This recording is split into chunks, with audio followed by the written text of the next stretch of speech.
Now I've got yourselves. Oh, fuck!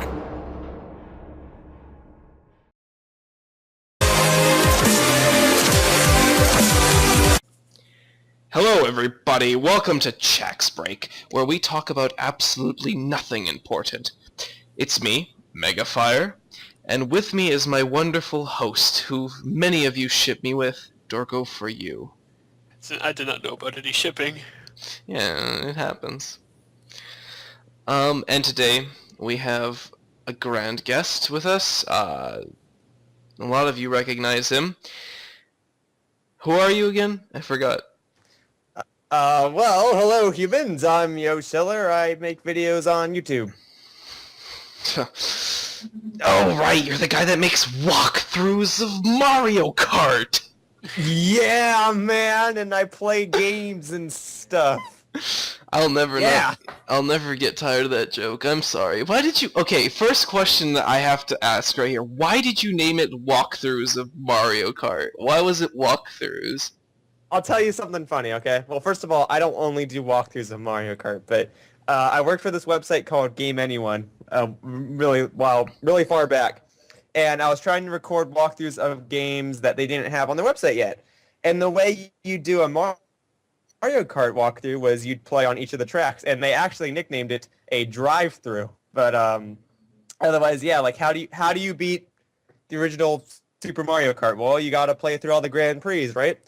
But to further subdivide it, you uploaded it by track. So that's how you do a walkthrough of Mario Kart, and that is something that I did. But otherwise, with like Mario Kart DS, you could show off the mission mode or something, which is also something. I'm not gonna lie. Walkthrough sounds ridiculous when it's put next to Mario Kart. Well, fair enough. But you'd be surprised. I don't know. Oh no, definitely. It's not the worst thing out there. It's not the worst thing that I've seen titled. No, it's not even a walkthrough that represents me, per se, but it's just, that is something that I did, and that's the reasoning behind it. It's pretty old, so I'm not gonna hassle you on it anymore, but That's all good. yeah, so we got Yoshiller here. He makes YouTube videos. We're gonna start off talking about Yoshiller. Today he is in the limelight of our small little podcast. Dorko, you got anything to start off with to ask Yoshiller here? I haven't really done any research or anything, but it's kind of Ah shit, there was a test? You could ask me whatever you want, dude. I don't know. I don't really care. As long as it's appropriate. I don't think you don't want to get too detailed there. And if you hear somebody in the background, it's because I have college roommates that are doing stuff, and I feel that they have the right to do what they want. No, dude, it's alright. I don't care. Just thinking about your YouTube channel and all of those videos uploaded. Like, when did you start? When did I start? Well, I had my original Yoshiller channel, not Yoshiller 2, which is my current one, but original Yoshiller back in 2006. Yoshiller 2 started in 2008 in June. And I started out making AMVs of an online web series called Super Mario Bros. Z. And as time went on, I later discovered... Well, I bought a video camera, and I discovered that it had an AV input, so I could plug my consoles to it and record straight off the console, and I thought that was super awesome. So I started recording that, and then I gained an interest in walkthroughs, and then over time I was like, I should play people in games, and blah, blah, blah, blah, blah. But when did I start? 2006, and if you don't like that answer, then my current channel was 2008. Yeah, I don't think anybody likes the answer of 2006. Nothing happened in 2006. Okay. I'm gonna be honest, I remember you from VGLAN. Yeah, that's actually pretty much where I started on the internet. Well, whatever was before VGLAN, the Super Mario Brothers, the underground fan forums. I started there, but then that became VGLAN. So that was pretty much where I start on the internet, and I was an idiot. I'm not afraid to admit that. Hey man, we're not afraid to admit that you were an idiot too. I'm just, we were all dumb. It was early internet. I don't know about Dorko. He was never dumb. No.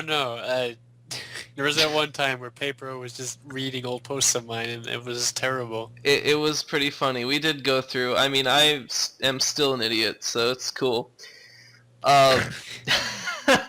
I'm not gonna sugarcoat it. To be fair, I'm not trying to diss the website, but a lot of that website was a lot of people like trolling each other No, and please, spamming at diss each the other. website. It was trash. And so I was like, oh, maybe I'll be cool if I spam and attempt to troll other people. And I sucked at doing that. So Eh, you know, Yeah. who's nobody's gonna win that site. Nobody ever did win. All right. Nobody. No, it's true. Like I tried to socialize with people outside the RP board, and it didn't end well for me. Oh man. But then obviously the time came where I kind of just stopped using VGLand. I don't know if it was dead at that point or what, but I just stopped using VGLand. And actually, it was at that time that I moved more toward Game Anyone, and then I left Game Anyone for Ninbuzz, and then I left Ninbuzz, and I kind of went independently on my own, and that's where I am now. Well, And we Ninbuzz, did. Ninbuzz I don't was know like if 3 you. years ago. I don't know if you saw, but we did advertise another forum. It was Shenanigans, though equally as terrible. We didn't have a very stable moderation team. All the trolls and unpleasant people from VGland basically wrecked the experience in Shenanigans. In the end, they lost too because their forum died because there's like 10 of them. Well, versus the 12 of us. Because right now we're on Space Yoshi X's forum, if you know. Remember Space? He sounds familiar. There's like a lot of older people I remember, but like I don't remember anything about them. Like I remember there is Mike Yoshi or something, and then there was Bob-Omb 99, Oh, Hey, yeah. Bob, yeah. and what, Supreme Bunny? Oh my god, Supreme Bunny. It takes I'm me trying back. I'm trying to I don't remember anybody. Like I remember Dorko, and I remember Master Godzilla, which I believe is you. And then Nope, I'm Megafire. You don't know me. We've okay. never formally discussed. We played And the who else Pokemon is there? RPG. There's We like played just the a bunch of random people. Me and you, the only interaction I've had with you was we did an RP together, and it was fairly pleasant. It was the Pokemon RP on VGLAN that Oh, Zan was probably. in, and basically Zan ruined it. But like, Oh, I'm pretty okay. sure we were the first. God, I remember it vividly. It was like we had to PM each other of the outcome of the battle, how it was gonna end up. and Oh, just- right. Yeah, and me and Otherwise, you. it'd just be like, oh, yeah, I dodged it, and I got crits all over you. No, Basically, yeah, I remember. but yeah, that was my only interaction with you. And then you had like VGLAN had like a silly little blog thing, like on the forum, and you posted stuff there, and you're Yoshi with a zero hat. That's all I like. Oh, Zero Yoshi, yeah, he was my representation of myself. My original Sorry. character, OC. Oh, it's better than a Sonic color recolor. Yeah, I had a Mario. It's a recolor. step up. Yeah, I had So a Yoshi. Mario recolor, so I have no shame. I have no right. That logic was good enough for me, where like the first thing I came up with was a recolor of a Sonic character, and I was like, I'd rather not. Just take like a Koopa and put a crazy afro on it. Like, this is 10 times better. Yeah, and give it shades. Wait, they already had shades, so yeah. Yeah. Step up. Oh, definitely. Okay. Well, closer to your stuff, your YouTube channel, back to that, because Okay. we did get a little sidetracked. Well, maybe you Um, could quickly ask of... Oh, dude, go ahead. I'm sorry. I totally didn't know if you had to... Go ahead. I was just thinking, when it comes to character or art representation or whatever, aside from the Yoshi, you seem to also have this Pokemon trainer thing going on, like what your avatar is right now. Yeah, so as time goes on, I'm pretty sure this happens to anybody, but the more popular you get, the more people want to see what you look like. So I became a walkthrough. I became popular, and I played a bunch of Pokemon games. And Pokemon is a game series that I felt really attached to, and you see people like drawing themselves as Pokemon trainers and stuff all the time. So I had one of my friends draw me this this icon because he drew me before for other stuff. So I had him draw me this. This picture is actually based off a picture of Skyla because I like the pose. But yeah. And so now this represents me because it's colorful. It is somewhat close to what I look like. I mean, I don't look like a Pokemon trainer, but facial-wise and hair color-wise... Well, I'm definitely not from an anime. I am from this planet and not a fictional dimension world, yes. And so that's how I represent myself now. On my Twitter, though, like, you'll see me and you'll see the black Yoshi with Zero's helmet. Like, I still have those pictures. But I figure if there's going to be something that represents me, it should be myself recognized as some video game form. Mm-hmm. This is a little bit off topic, but I just noticed again, Go for it. because I've been browsing your channel just now. Okay. Luigio, where has he gone? Luigio, yeah. Does he still do stuff? I mean... Yeah, so Luigio was probably one of the few people that I've stayed in contact with often after VG1. Like, I've said hi to one or two people here and there, like Dorko. But Luigio, he started recording some games. He got capture equipment. Like, I know he recorded Sonic Generations, and then... Mm-hmm. I remember, like, a while back, I promised him I'd battle him in Tatsunoko versus Capcom. Well, we finally did that, like, a year ago. Mm-hmm. I think he just plays, like, Steam games now. I'm not too sure. I haven't spoken with him in a little while, but I'm pretty sure he plays Steam game. He might be playing some popular computer game like League of Legends or something. I don't really know. He's around. I just lost contact with him in after MSN fell apart. So yeah, I mean, he uploaded something a few weeks ago or something, some symphony playing my own remixes. Oops, I almost clicked the video and you would have heard it on the stream. And very loud, might I add. Good thing I stopped it. Yeah, I don't know. I always associated you two because it seemed like you were the only two that kind of kept in contact with each other in terms of YouTube. Well, to an extent. Like, we don't chat with each other that often. We don't have anything against each other. It's just we don't chat with each other. Mm-hmm. Like, we have. He's commented on one video of mine, like, at random, but that's about it. Yeah, I never managed to really talk to him. Also, he did upload a video not too long ago of the really annoying Yogscast character for Sonic Transforms. Oh.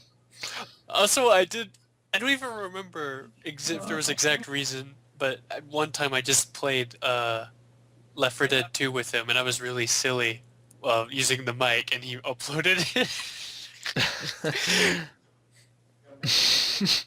That's one of my favorite videos of his, and also the silly Gary's Mod Yoshiller one.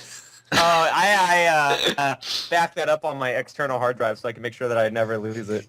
I should do something like that. That one is it's the one with the birthday one, right? Yeah. And then, you know what's even sadder about that, though? He won that contest because he obviously had the most effort put into his video. And then he wanted me to play Twilight Princess, like, as his prize, and I still haven't done that. I'm not a big Zelda fan. Horrible. I played Twilight Princess. I think my playthroughs are good because I over-exaggerate everything. Like fucking the bees. Not like fucking the bees, but the bees. Anyway, Dorgo, do you have anything else to ask Yoshiller about his YouTube? You can ask me anything you want, dude. There's one video that I keep thinking of. I think you removed it. I think it was like the DSi launch or something. You know what happened with that? Yes, I did take that down, and it's more because of how horrible quality it was. I'm trying to... It kind of upsets me that of all the videos I have, you remember the one I took down. Well, I don't want to be mean, but it was basically because Master Godzilla and I laughed so much watching it. No, it was... we were at Universal City Walk, and it was loud because they had a band playing in the background, and it was dark, so like you couldn't even... see anything. But I do remember getting something out of that. And actually, this might relate to whatever we talk about later. So I had my video camera with me, which was the same camera that I was using to record my console footage at the time. And there was a guy that came up to me saying that was cool. He was like some executive of Nintendo. And my friend that went with me, his brother that went with him, and myself, we all got asked questions about what games we wanted to come out. And I believe I said I wanted Star Fox on a handheld. No, I didn't know that Star Fox... I forgot that Star Fox Command was a thing when I answered that question. But funny enough, we got before Command, and I was going to be like, oh, so it's your fault. Well, we got Star Fox 64 3D. I forget what the other two said. One of them definitely said they wanted Smash Brothers on a handheld. Well, now we got Smash Brothers for 3DS coming out, and I don't know. Cool. I don't remember what the other one said. I think he said he wanted another Pikmin. I'm not sure. And we got Pikmin 3. Wow, so I don't know. That was gonna happen anyway. Yeah, that one was. I don't remember specifically what it was, but that's just a convenient of events. And you guys might not believe me, but I assure you, that happened. But I did take down that video mainly because of how poor the quality was. It's of my current channel, I've maybe taken down like 3 videos, and that was one of them. Just because it was stupid. No, it was a good choice to take it down. You went to E3, right? I've gone to E3 twice, and I'm going again this year. I think you did a video. I don't remember when it was, but I saw. I did. And this year, unlike previous years, I get to go for more than one day. In my previous 2 visits, I only went on the last day. You have to be invited to go to that, right? Not necessarily. No, I mean, you have to have like background in video game industry. That much is partially true. You do. It's not open to the general public. It's not just something you sign up for and get in. You sign up for it, but you need to have like some form of credential. I can tell you how I got in. I'm open to say that, but I don't think it's all that interesting. I don't know. Isn't it just because you've partnered with YouTube and you do Nintendo videos? Or just video it's game not. videos? But some people get in that way, like bigger YouTubers. Like, who's a big YouTuber that you know that goes to E3? Shit, I don't know. Doesn't Dodger go? Ego Raptor? No, Ego Raptor. Actually, yeah, Ego Raptor's a good example. He probably gets to go because he's partnered with Polaris. And Polaris... Well, before Polaris existed, he even went. He still went, then whatever else he worked for at that time. Or Screw Attack. I know he's affiliated with Screw Attack. Oh, okay. Screw Attack every year. I don't know. Either way, he probably goes now because of Polaris. I'm pretty sure he's partnered with Polaris, and I'm pretty sure Polaris is like, oh, hey, you want to go to E3? Well, you've got a nice number of subscribers. You're responsible, and you have something to represent. Okay, you can go. You have pretty good subscriber count. You have good subscribers. I mean, like, I recently did them. This is a different conversation. Anyway, so yeah, I mean, you went because of. So what did you go because of? Because you said there's a concrete answer to that. Yeah. And it wasn't. So for the previous 2 years, all right. So for the previous 2 years, I hope I don't get arrested for saying this. I did not go under my name. I went under another person's name. Can I call the police or the internet police right now? Dorko, dial them up. No, I actually had to stop at a hotel and go to the front desk and ask for the passes that were left there. And I was able to go in. No hassle. Now, the second year I went, which would be 2013, there was a bit of an issue. There was 2 things. Before the conference started, I showed up early. I waited in front of the doors. I met up with another YouTuber, and that was pretty cool. Who was it? I guess she doesn't mind. Masaya Nella. Have you heard of her? No. Okay. I met up with her. She's really nice. I think she finds me weird, but I think she's awesome. What happened was I had 2 Nintendo 3DS systems with me. My American regular 3DS and my Japanese 3DS XL. And I was playing them both at the same time. I was doing Street Pass on both of them. One in one hand, one in the other. Weird.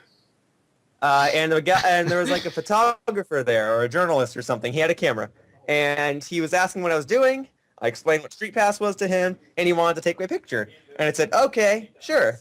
And then he was about to take the picture, and he said, oh, your pass is flipped over. Can you turn it around for me, please? And I said, oh, this isn't mine. And he said, oh, okay. He took the picture anyway, but I asked him, like, am I in trouble? And he's like, oh, I don't care. But that was an issue. And the second issue was... Why would you say that? Why would you say, this isn't mine? Just be like, I don't want my name. Because the person that gave me the pass is kind of like a big league person, or so I've been told. So it has his name on it, and obviously people are going to look at that picture and say, he doesn't look like insert name here. Oh, well, how do you know this person? Like, you don't have to tell me his name, but, like, if he's such a big league guy. Let's say he is a very good friend of my family. Oh, okay. This year, I actually have a pass with my name, and it says Yoshiller on it, too. But this time I actually have to go in and pick up the pass myself, which is fine. And, yeah. Oh, but do you want me to tell you the second issue I had, which I will not run into this year? Sure, go ahead. So I left the convention to go get lunch because it's this giant convention hall, but they have like little food places right outside of it. So they have like a little cafeteria. I got my lunch, and I was trying to go back inside, and I noticed they were checking for ID.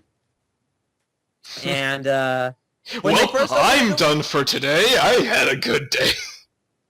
Well, that was my thinking. I was like, well, at least if I like can't go back in, at least I got something out of it. Like it wasn't a total waste. So I was texting my mom, and I was telling her, they're checking for ID. Well, what should I do? And she's like, just walk in like you own the place. And so I was like, okay. And I walked up, and I showed her my ID, and the lady asked for ID, please. And I said, sure. Hang on a moment.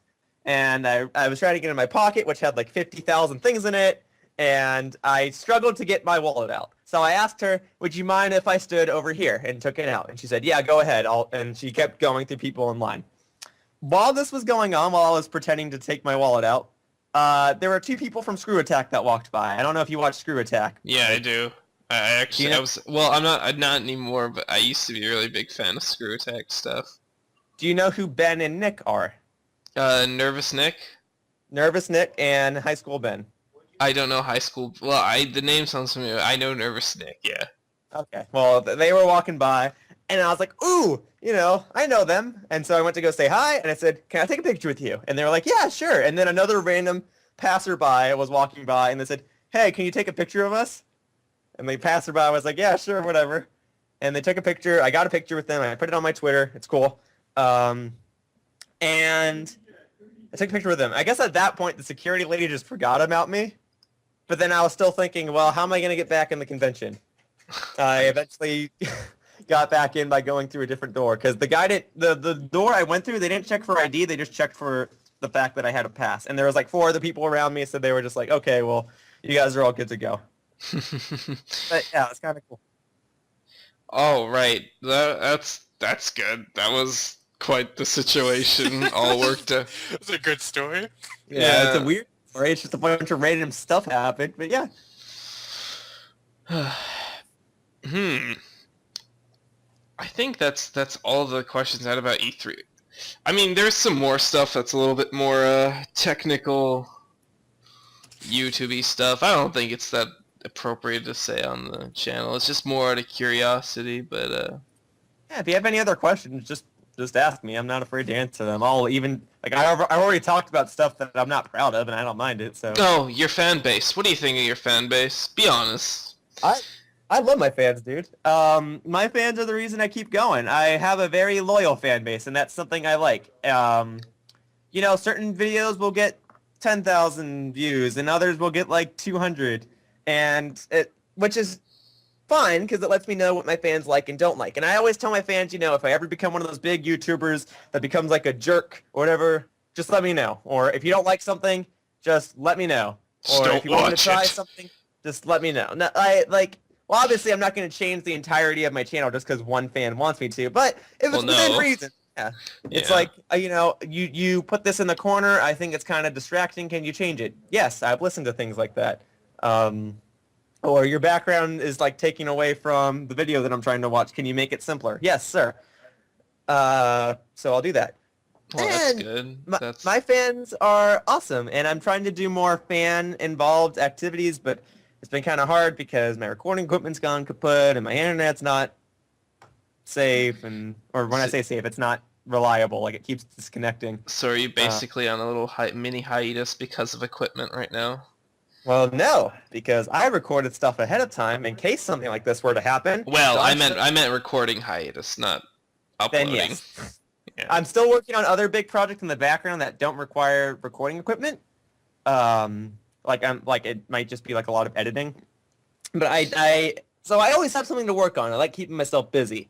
It's just I can't continue certain series. Like I was recording Kirby Triple Deluxe, and that had to go on hiatus. And I have this Pokemon battle series called Pokemon Bata, and that has to go on What the hiatus. fuck? Pokemon. You can't just say Bata. It's Pokemon Bata.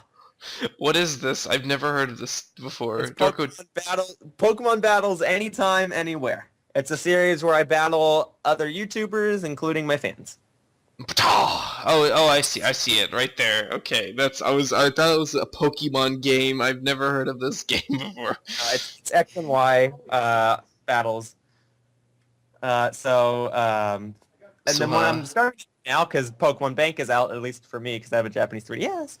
I'm taking fan requests now, and fans can request which Pokemon I use or what type of battle style, and I'm giving fans like free rides to however they want to battle me, and then I'm gonna try to accept the requests once I get my stuff fixed.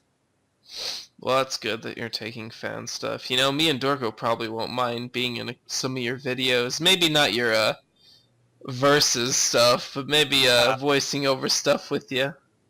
If you want, yeah, I gotta find a way that would, like, a time where that would be appropriate, but yeah, I can do that. Dude, yeah.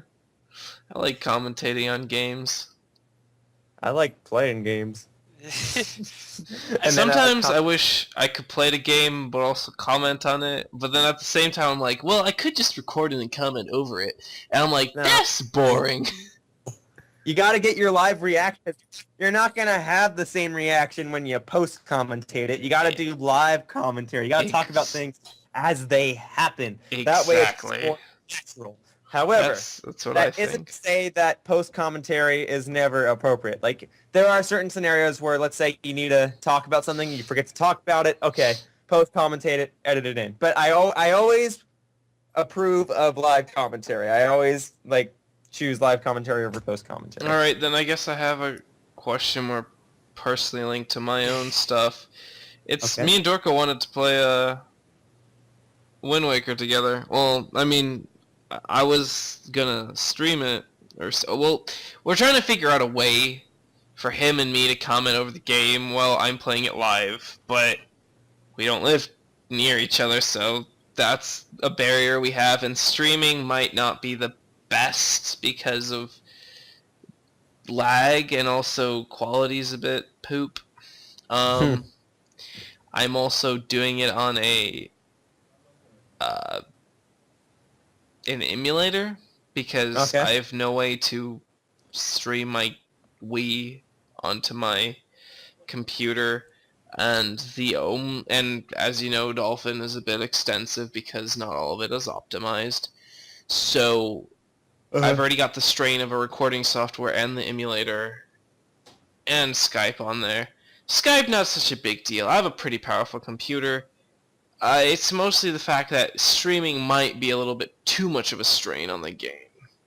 Yeah, and while there is actually, yeah, I can't help you with that because I haven't done that. I can't help you with something that I haven't done. But my advice would be, if you really have to, you can post-commentate it. There are plenty of popular YouTubers that I used to watch that did that. Yeah. But I always prefer live commentary. Yeah, that's what me and Dorka were like, last ditch effort, post commentation, but we're trying to figure out a way to do it live. I don't know how to help you, man. I mean, he could just talk and not look at it. Oh, good idea. Hey, Dorco, so how you liking that blank screen? Look, oh, you didn't see it, but I totally did this cool move. Good job. You could make something funny out of it. I'm sure I we don't know. could. Me and Dorgo, I'm sure we could pull something out of our asses. Well, a lot of recording is improv. So, I mean, yeah, you talk about stuff that's going on, but when you run out of stuff to talk about, then you just improvise it. So you're like, you see those clouds? Have you ever seen a game with such good-looking clouds? I don't know about you, but this game has the best-looking cloud while you're, like, in the middle of a fiery dungeon. I don't know. But just, Look at That's just that bloom. What a wonderful bloom. yeah, it's just... oftentimes I find enough stuff to talk about the game, like, I'll explain how to beat the game. Otherwise, if it's a game I've never played, I'm like, oh, that's cool. Oh, that's cool. Oh, ow, you hit me. That wasn't very nice. Like, just stuff like that. There's kind of a split when it comes to live and post commentary. One solution, I guess, that sort of has both worlds in that you can get first reactions and also someone who's experienced with the game already, so they won't fumble around. Is well, basically, you have two different people. Someone who's already played it and someone who's going into it fresh.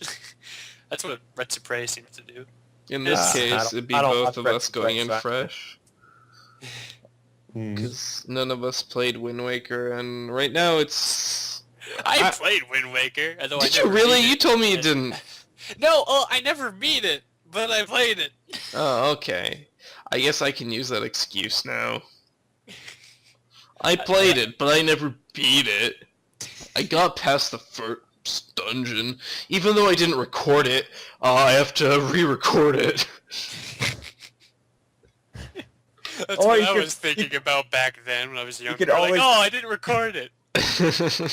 You could always do commentary and then record it. It'd be like pre-commentary. I don't think anyone's ever done that. You'd be unique if you did that.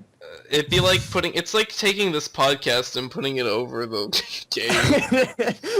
Well, but it needs to be fitting. Like, you gotta be like, ow, I hit myself, and then you're playing Zelda, and you somehow have to, like, time it. Like, okay, 10 seconds into this recording, I said I hit myself. Okay, I have to hit myself. Gotta make Link swing his sword into his face. Ow. I shit myself.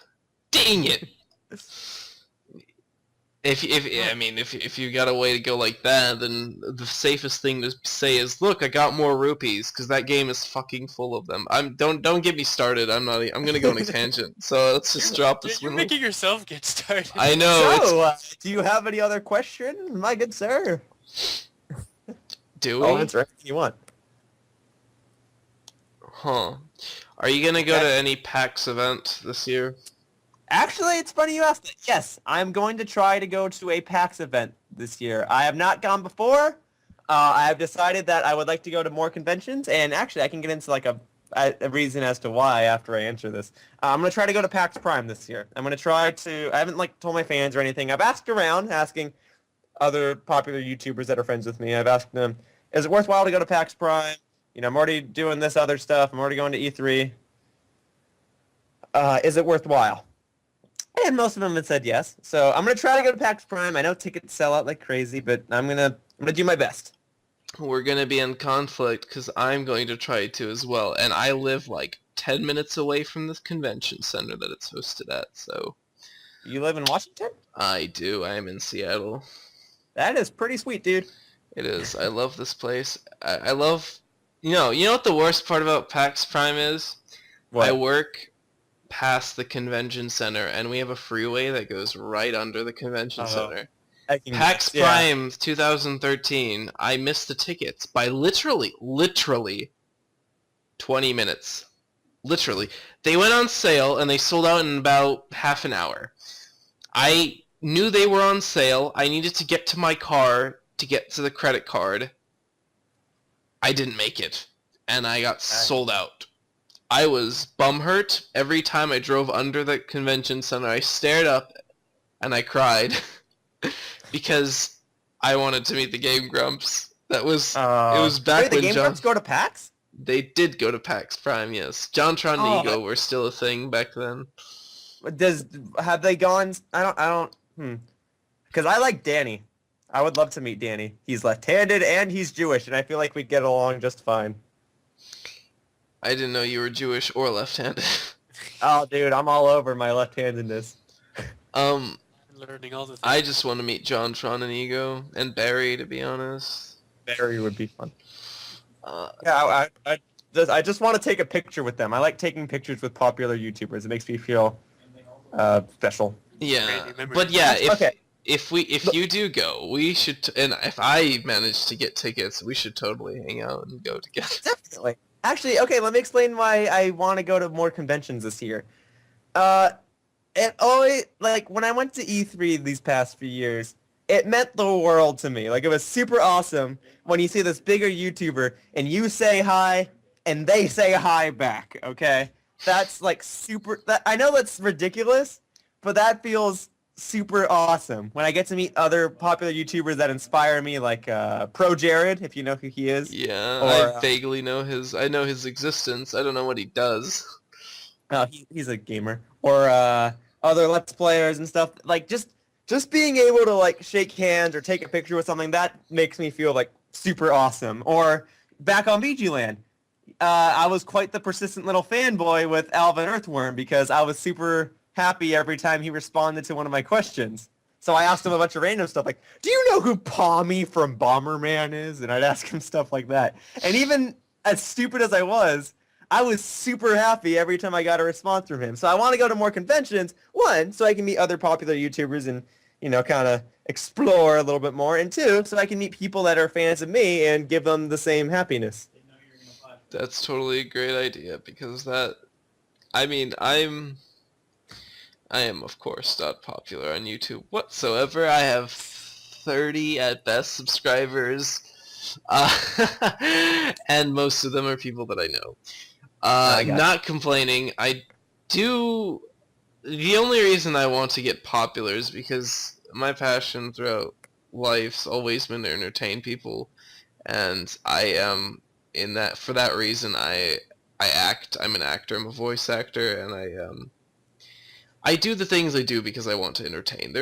And then I also want people to feel like they're part of my entertainment. Is what a lot of channels they don't include as well, which is why I'm kind of glad that you're saying these things that you are. How you try to include your fans, which is a good thing because you make them feel like they have a shot. You know, like they're not underneath, but they're like. They acknowledge the fact that you're up there, you know, you worked for that popularity, but they're right there. They're able to take your hand and shake it, even if they're not next to you at a convention or something. Yeah, I want people. Yeah, keep going. I'm sorry. No, that's it. I just want to feel. I want to be in that position where I can make people feel that way, and I want to be put up like that. Like I haven't experienced anybody popular. I've met Gabe Newell once, his backside.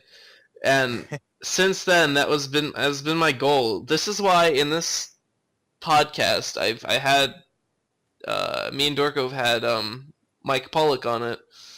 Most fun I've ever had. I was talking to a guy. He was talking to me like an equal individual. We ended up. He has a policy of, was it half an hour, Dorko, or an hour? Either half an hour or an hour. Anyway, it was a policy of, like, when he talks or does interviews, that's his policy. He's a set time limit.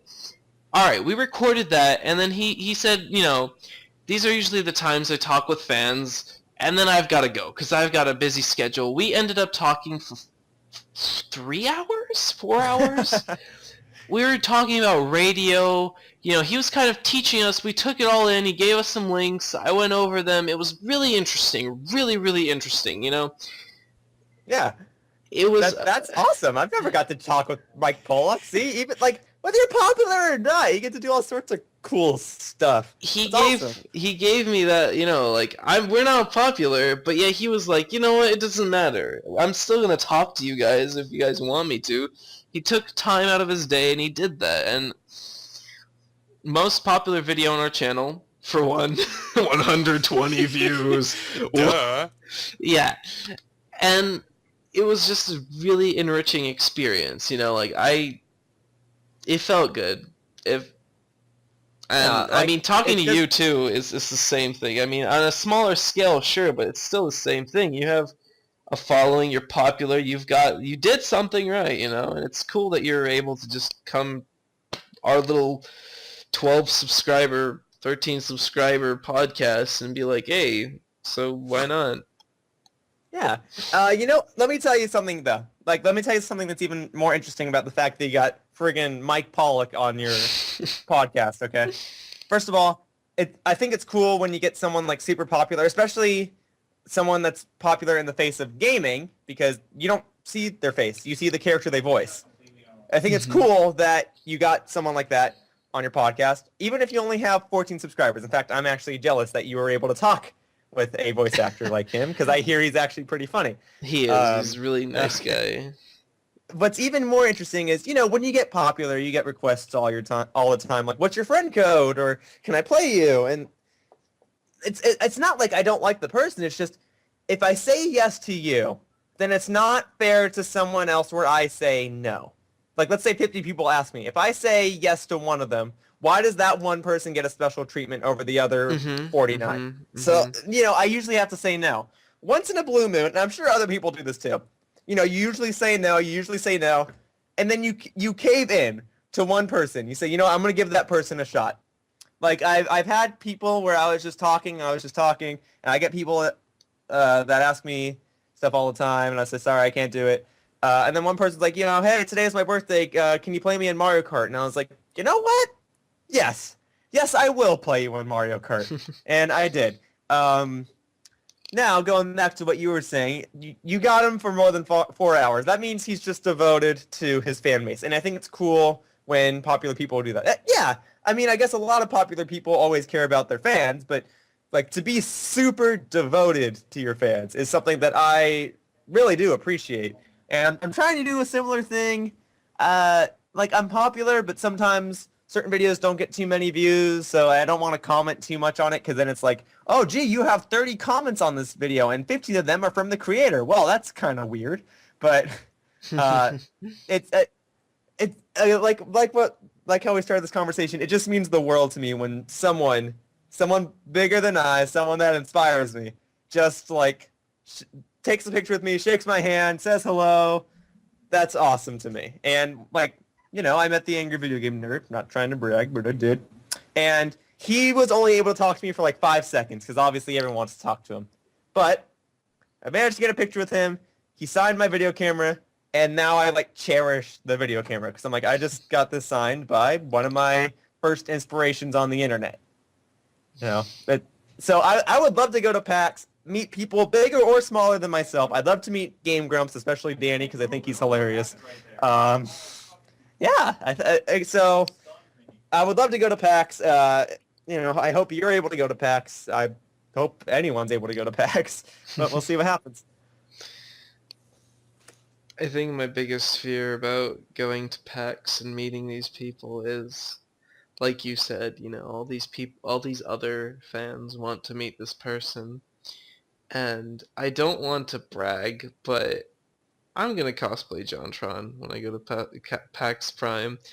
I look just like JonTron. I could pass off as his younger brother. I've been told many times I remind people of JonTron. My mannerism, my humorism. Dude, I was laughing when I watched JonTron's video with the Doctor Who thing with the cutouts where JonTron was preferring David Tennant over Matt Smith. I was like, dude, that's Megafire. It's me. I'm telling you. Like, I had a JonTron I'm Not So Grump shirt at college, and some girl who's like, doesn't know what Game Grumps is, she doesn't know who JonTron is, she looks at the shirt and she's like, dude, is that you? Did you like make a little cartoon character and put it on a graphic tee for yourself? And I got so happy. I was just like, all right, this kind of seals the deal. Like, I don't think anybody at this point, like somebody who doesn't know what the hell this is, and doesn't know who JonTron is, just thought this was me on a shirt. I am done. This is it. It's true. It's just like, I wonder if JonTron sees me, can we have some kind of can we be friends truly? I actually do have an online friend that got to meet JonTron at MagFest, and I don't know if JonTron would want me to reveal this to the public, but I'm pretty sure he won't care. Apparently, like, the way he acts in real life is not like how he acts in his videos. In fact, he's really calm and really nice. Yeah. It's just, when he needs to, like, when he wants to make people happy, he's like, what do you want? Oh, you want me to sign that for you? Oh, okay, here, I guess I'm going to sign this like everyone else at this convention. Oh, here you go. You want the signature? Here, let me put the N with the squiggly at the end. Like, he'll talk like his character, so to speak. I don't know. Yeah, no, I know, but that's how he acts. But in reality, he's actually like really calm, and I believe he even said he actually gets nervous when he's in big crowds like that. So to be honest, I'm like that too. And of course, when we're around friends and stuff, I'm sure he does the same thing he does on video. probably. And me too. I mean, like, I'm not gonna go out in public and do this shit. I mean, I get nervous. I get nervous in public too. I mean, if I break the ice, I might do a little, like, gag or something. But, like, I never, and we have a similar humorism. I mean, this is just based off his videos and based off of, conventional videos. And it's interesting to see how much me and him are alike. And just, like, how he's probably my most influential and most prominent idol that I've yet to, just, like, he's everything that I want to be. He's gotten big from nothing. He's always reaching out to fans. He's pretty good about that. I mean, lately he hasn't been, but he's kind of just disappeared. So I'm not really blaming him for not really reacting to fans that much. He's been busy. Like, obviously, he left Game Grumps. He flew to another state. He had to get his stuff set up, and then he relaunched Normal Boots. Mm-hmm. That just happened. Yeah. So he's been busy. It's not like he's just, I don't want to do this anymore. Oh, no, he's been busy, and that happens to everybody. Sometimes you just go away for a little bit. Yeah. Now, if you go to PAX and I go to PAX, I will try my hardest to try and get you to meet JonTron. It might be difficult because obviously a lot of people want to meet JonTron, but I can almost guarantee that there's going to be a point where he's just going to be wandering around the convention, and we can try to find him for you. That would be the best thing. I would want to hang out with him, just like, he'd probably say no, because I understand, again, the treatment of fans and whatnot. Yeah, I understand the concept. But, like, that's my dream. Like, my goal is just see if I can hang out with JonTron, Okay. Again, keep that goal, dude. Consistency, persistency, simplicity. You got to be consistent with what you want, persistent on how you plan to accomplish it, and simplistic with your goal, with your persistency. Yeah, so that's my advice to people, and that's something I say a lot for people that know me in real life, is consistency, persistency, simplicity. That's how you will accomplish You could tell that anything. you could tell that in your channel, that's for sure. You sure started off simple. You kept going at it. You were very persistent. I mean, you had like a video up every day almost. I tried. Yeah, I missed a couple days recently because of moving to college and stuff, but I try. But thank you. Well, yeah. I mean, you got it. Your philosophy works out. It's simple stuff. It's effective. You kept going at it. It was pretty consistent. Gonna not lie, wasn't a big fan of your early stuff, but That is A-okay, because you know what? I can't even watch my earlier stuff because I find it disgusting. But Yeah. I don't take it down because I like knowing, like, where I came from. I was there at one point. This is how I've Yeah. grown. Yeah, I know what you mean. Like, my commentary is horrible. I have a really high-pitched voice. My worst walkthrough of all time is Pokemon Soul Silver, okay?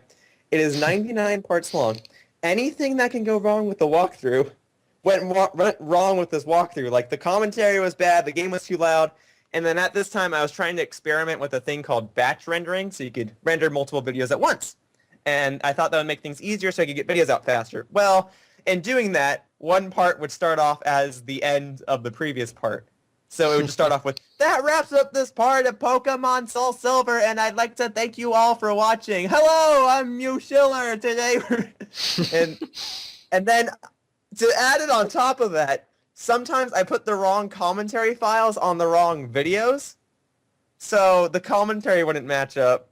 And then, So you do the thing too where you do a cross stream where you have like Audacity or something open, and then but you're recording the video through something else. I used to do that. I stopped doing that though. It's too big of a hassle.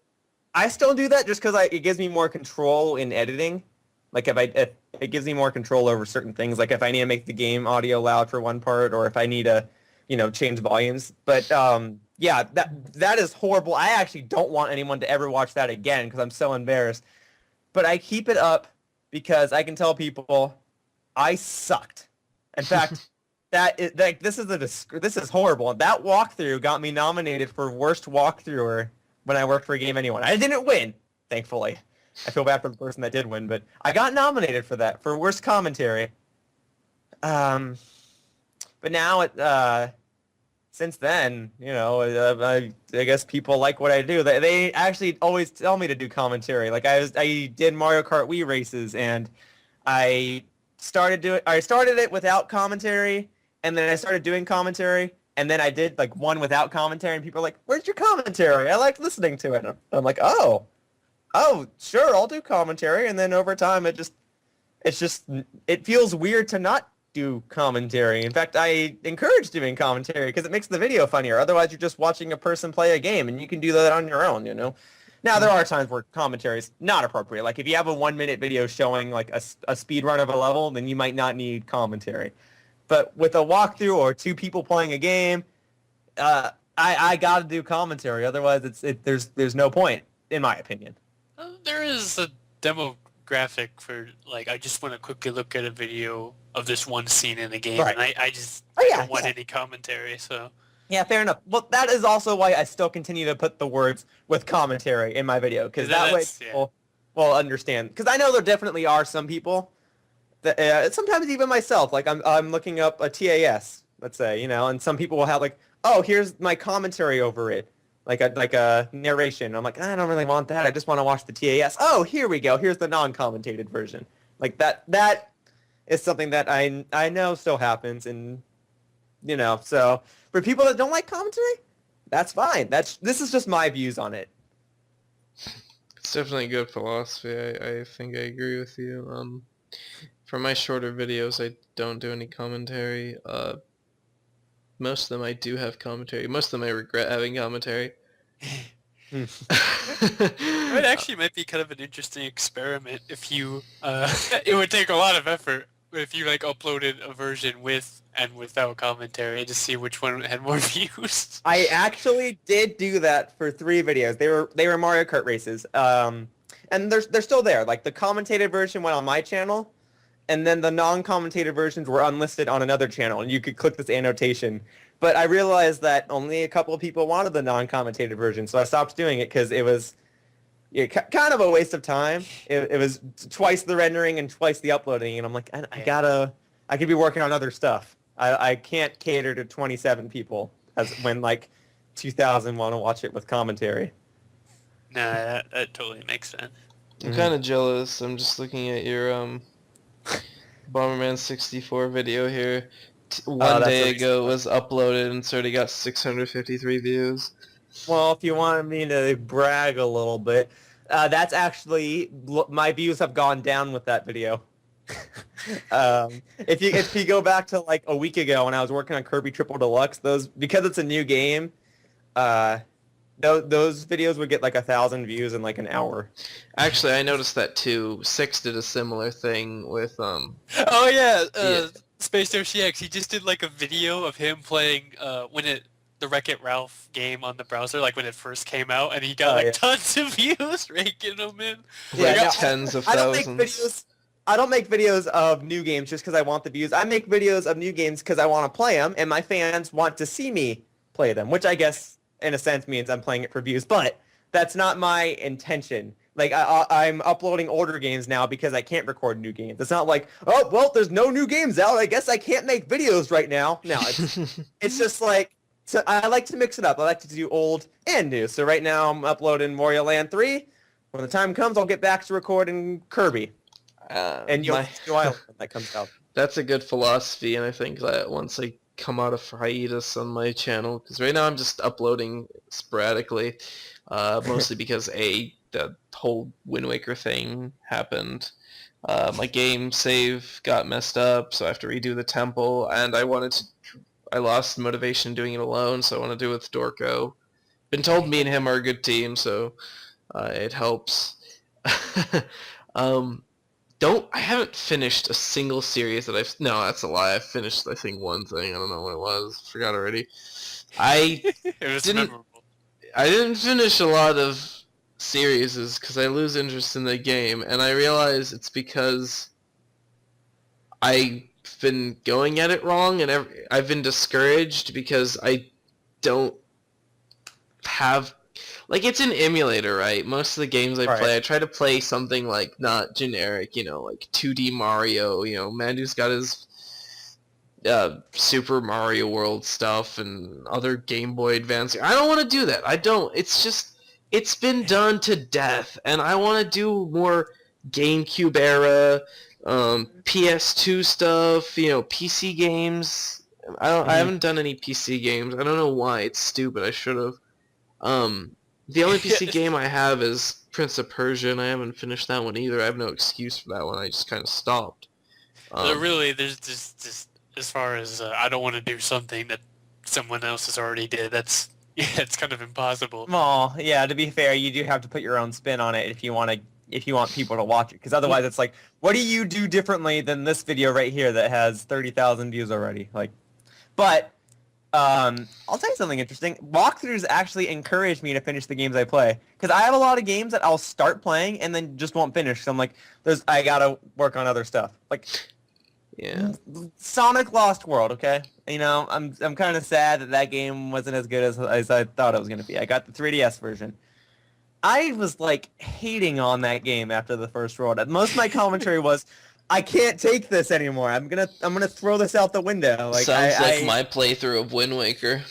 No, Like, I feel bad because like I've done videos like this, but it's really I would like stream myself playing a game. I take the footage and then upload it, so I don't have commentary in mind really. So it's just me streaming like one of Six's games that he made, like Vista Quest or whatever, and I'm just I hate this. Why did you do this? I hate you. And then I upload it. I'm like, oh, this is terrible. I feel so terrible for doing this. Why am I so mean? But I told myself, like, I'm gonna beat this game no matter what it takes, and I beat it. The video's got some views, yay. It's just like, I told myself I was gonna beat it. I'm recording it so people can see the torture that I'm going through, and I actually got like, I think I captured it pretty well. It was like, this is the game's fault. This is, I mean, I guess I suck too, but I'm running down a hill. And then like the last part, I run down this hill, and it kills me, and there's clearly a bottom of the hill. And I'm like, why did I die? And I was able to recreate it every time. I'm like, why would they put a floor there just for me to die? Sonic Games, everybody. Thanks a lot for playing. It makes, we can leave this in a second, but like, it makes me sad that game wasn't that good, because I do like Sonic games, and there are good Sonic games. It's just sad that, like, I can't defend it currently because that was not. There are good Sonic games, just not a lot. Just to be clear, which version was it? It was the 3DS version. Oh, I've heard terrible things about the 3DS version. I hear the Wii U one's better, but I don't know. Which They both game? have the same issues. It's just bad level design. Well, and Lost World, right? You're talking about Lost World? Yeah. Oh, I don't know how I feel about that game.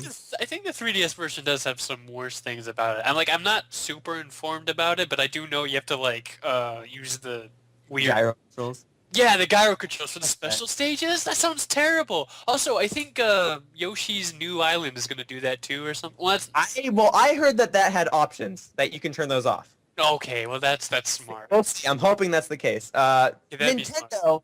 when they do gyro controls, they're pretty good with it. They don't overdo it. Like in Mario Kart 7, you had the option to use it or not, and when you did use it, they actually worked pretty well. It's pretty funny to do it too, and in first person. So, and Kirby Triple Deluxe actually has gyro controls for certain parts, but it's not bothersome. In fact, it actually makes certain parts more fun. Like there's like a little what are those cartoon heavy objects that they usually slam on a person's head? Not a piano. Anvil. There's like a little anvil, and it's attached to a zip line, and you have to tilt the 3DS back and forth so you can get the anvil to one side or the other, and then you have to cut the rope so it falls in a certain spot. It's not horrible. To me, that's cool. But Sonic Lost World, no, that was a no-no. And then, like the first few levels are actually really, really cool. You're like, wow, this is exactly how I want a 3D Sonic game to be. And then it's just like, it feels like, okay. Have you ever made like a custom level on a video game with hacked software and you just stick a bunch of random blocks in a level and call it a level? I've played levels like that, but I haven't made That's them. how it feels. It feels like I opened up a level editor and wanted to make Kaizo Mario, but without That's so Kaizo. and just wanted to put floating blocks. Like Kaizo Mario, I'm not trying to diss it. It's certainly hard. That's what it wants to be. But level design wise, it's really bad. It's just a bunch of floating. You hear that, Kaizo? Yoshiller calling you out. Dude, I have to play it. No, I'm just saying. It's bad level design. Like I would go. I can't. I had to go back on earlier levels to unlock Chaos Emeralds, and I'm like, oh, well, this level sucks. This level sucks. Ah, they all suck. And oh my, they all suck.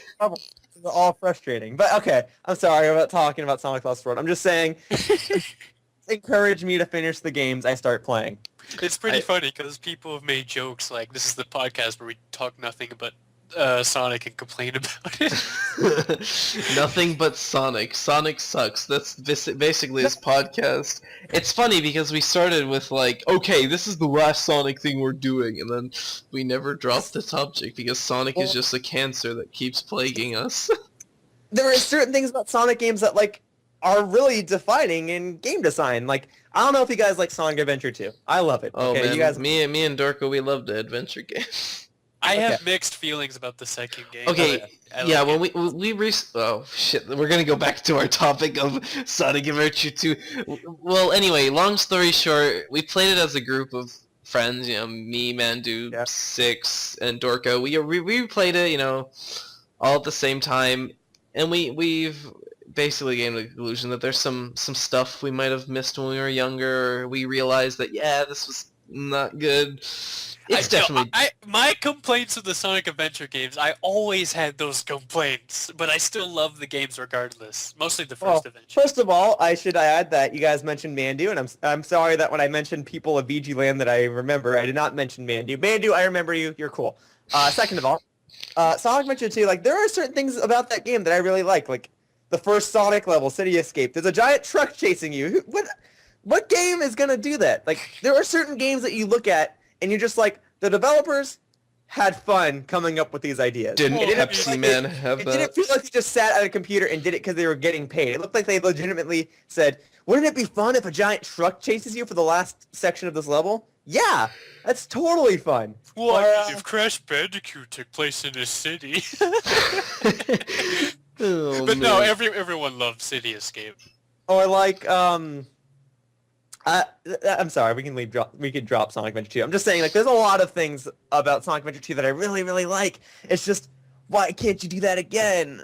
I think the most painful thing about talking about Sonic in this podcast is the fact that I never remember how the hell we got to this topic. And then when I rewatch the podcast, I'll be like, oh, that's how this came about. And I'll get to the point when I ask this question, I'll forget again. It's happened to me many times. No, okay, we can drop it. Do you have any other questions regarding my YouTube channel, or do you want to move on?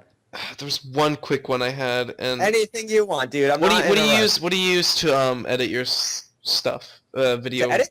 Yeah. Okay. Back in the old days when I made A and V's, I just used Windows Movie Maker. Oh, yeah. Nowadays, I use Sony Vegas Pro 8. I was very bad at it at first, and now I completely love it. Because I'm really bad at Sony Vegas. I tried it out and I couldn't do it. I stuck to Camtasia, but Camtasia is so limited. It's very painful to edit things, and I think that's the biggest reason why I dropped. Because I have things recorded, I just get to the editing and I'm just like, I really want to edit. Like, I want to rewatch the whole thing and edit it precisely, maybe add a joke or two, but like, I can't handle Camtasia. It's just so limited. No, I use Sony Vegas. I was very lost at first. I was just like, okay, just drag the video in the timeline and publish it. Like that's how it went for a while. But now it's like, I can do whatever I want. I know how to edit now. And I actually have pictures of myself editing. I'm like, woo, that took a while. And you just like the whole thing. And there's just like little squares and pictures everywhere. But yeah, I love Sony Vegas. I use a Microsoft computer with a Sony editing program to edit Nintendo videos. You've got it all. You've I've got got the it all. trio. Oh man. Okay, well that's. I think that's all I've got. Dorko, do you have anything? Anything at all, Dorko. It's all on me. Since All you on haven't you, been man. talking, Well, I feel like a jerk. I do have like this memory, sort of. Like I just barely remember it. But Master Godzilla is the one that he says like this is a thing that happened, and I'm like, is it really? But This there's like is a reality. time, Is it real? like when we were back on BGLAN or Super Mario Bros. Z forums, whatever, we would often go into a chat room and role play with Right. video game characters and stuff.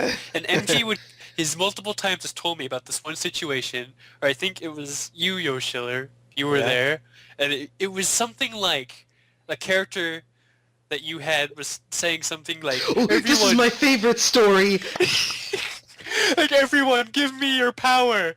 And then, like, according to MG, my character was like, no! And then you took the power anyway. The one thing I remember, and this is something I know you did, Dorko, because I remember finding it funny. Like, you know how people often type the word bricked, implying that you threw a brick at it, right?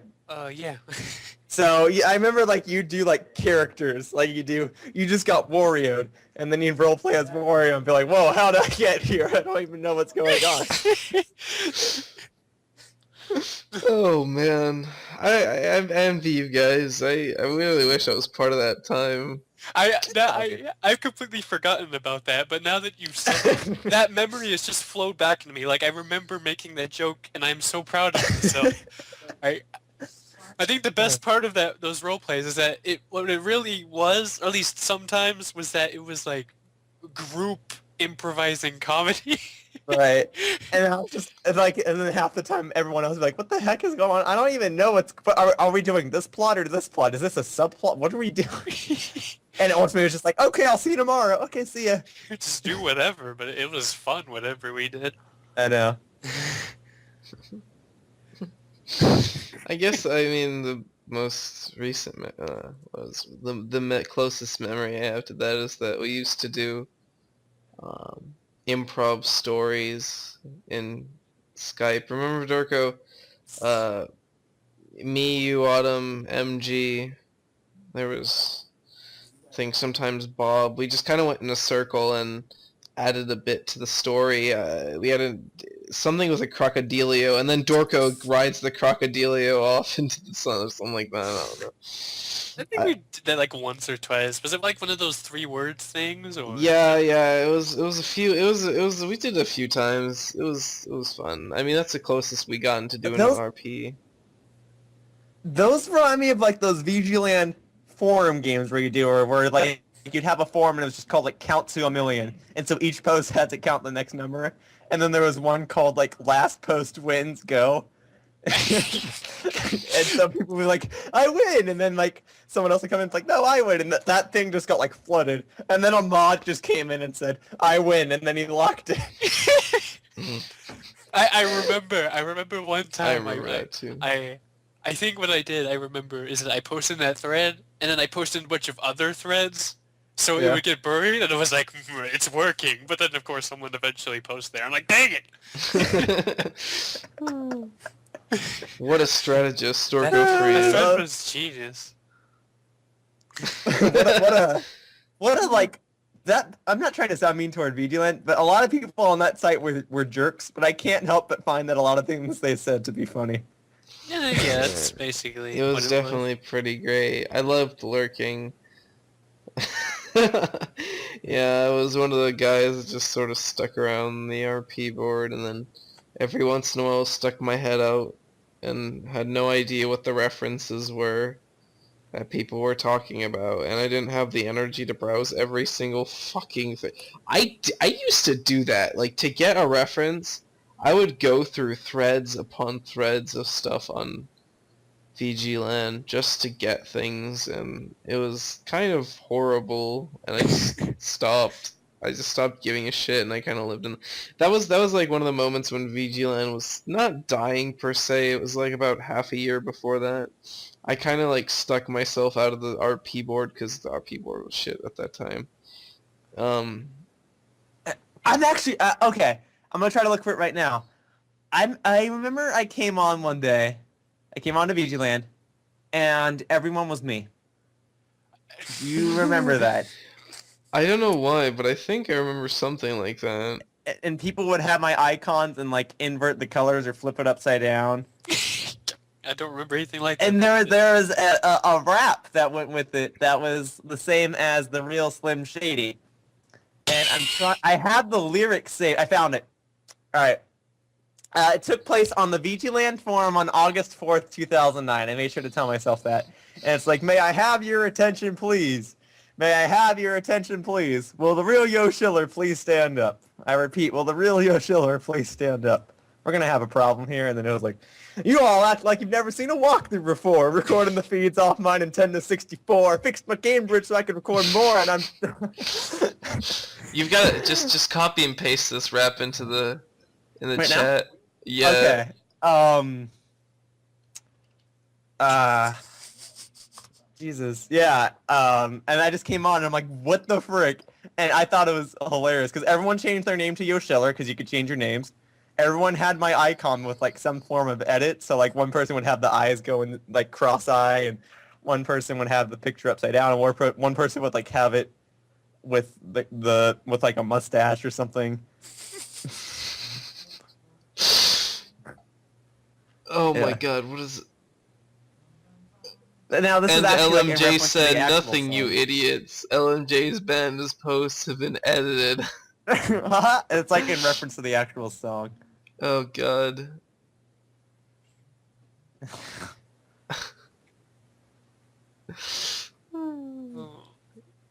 Sure is an interesting thing. I don't remember the event in specifics, but I do remember a lot of people having their stuff changed. My name was changed to Yoshiller. I didn't even change it, and I was like, "What the heck?" I'm not sure if I really remember this, but it does. It definitely sounds like something I can believe happened because they did goofy stuff like that. It was I thought it was pretty funny cool. because I wasn't like the most liked member there, so just like going on made me feel like disturbed, and I thought it was amazing at the same time. Anyway, yeah, that's enough about VGland. I think we've talked about that website long enough. I think I've always sort of wanted to just talk about VGland and go on nostalgia trips. Yeah, I probably wouldn't have been the best person to talk to about that with you. Oh, whoa, it worked out. Yeah, yeah. Well, shit. We've been going on. There's a problem with this call. Well, that was weird. I got dropped for a second. Oh, Yoshiller left. What a rude guy. It's a regular Skype occurrence, depending on the person, I suppose. Yeah. Okay, well, I'm here. So we've been going on for an hour and 12 minutes about. Okay. We did want to talk about Smash Brothers. We could do that. Probably just talk about the new Smash Brothers going on right now. So, as you know, tonight was the night. We got Lucario! That's right. We got Lucario. What a Here's joke. hoping he won't be shit. I never really played as him, but I thought he was fine. I didn't like him too much. I don't know why I didn't like... I guess I liked him, but I never thought of him as too grand. So he just kind of existed. I'm happy he's in the game. I'm happy he's in the game because everyone else thought he was going to get removed. And I'm just like, yeah.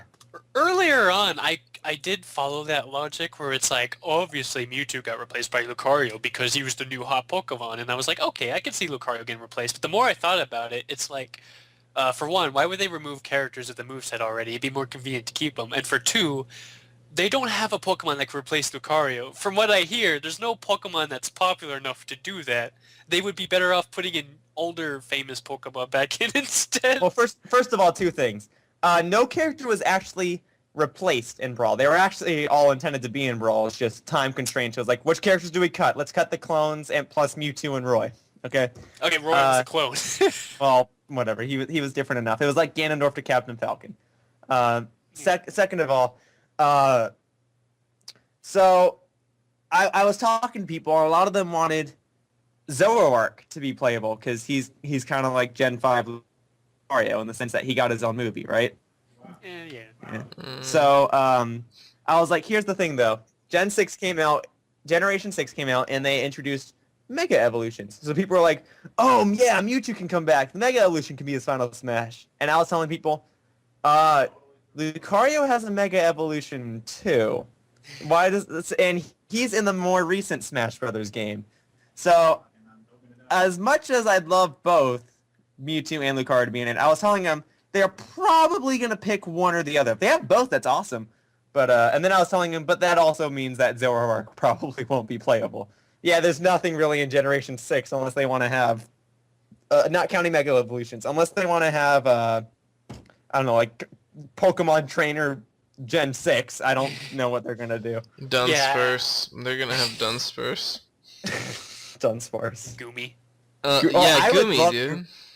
I would love Goomy's amazing, dude. I would be all for Goomy. This is the thing with that is that with most Smash Bros. Characters, you could sort of come up with logic like main character, villain, female character, etc. But with Pokemon, it's just like, I don't know what's popular.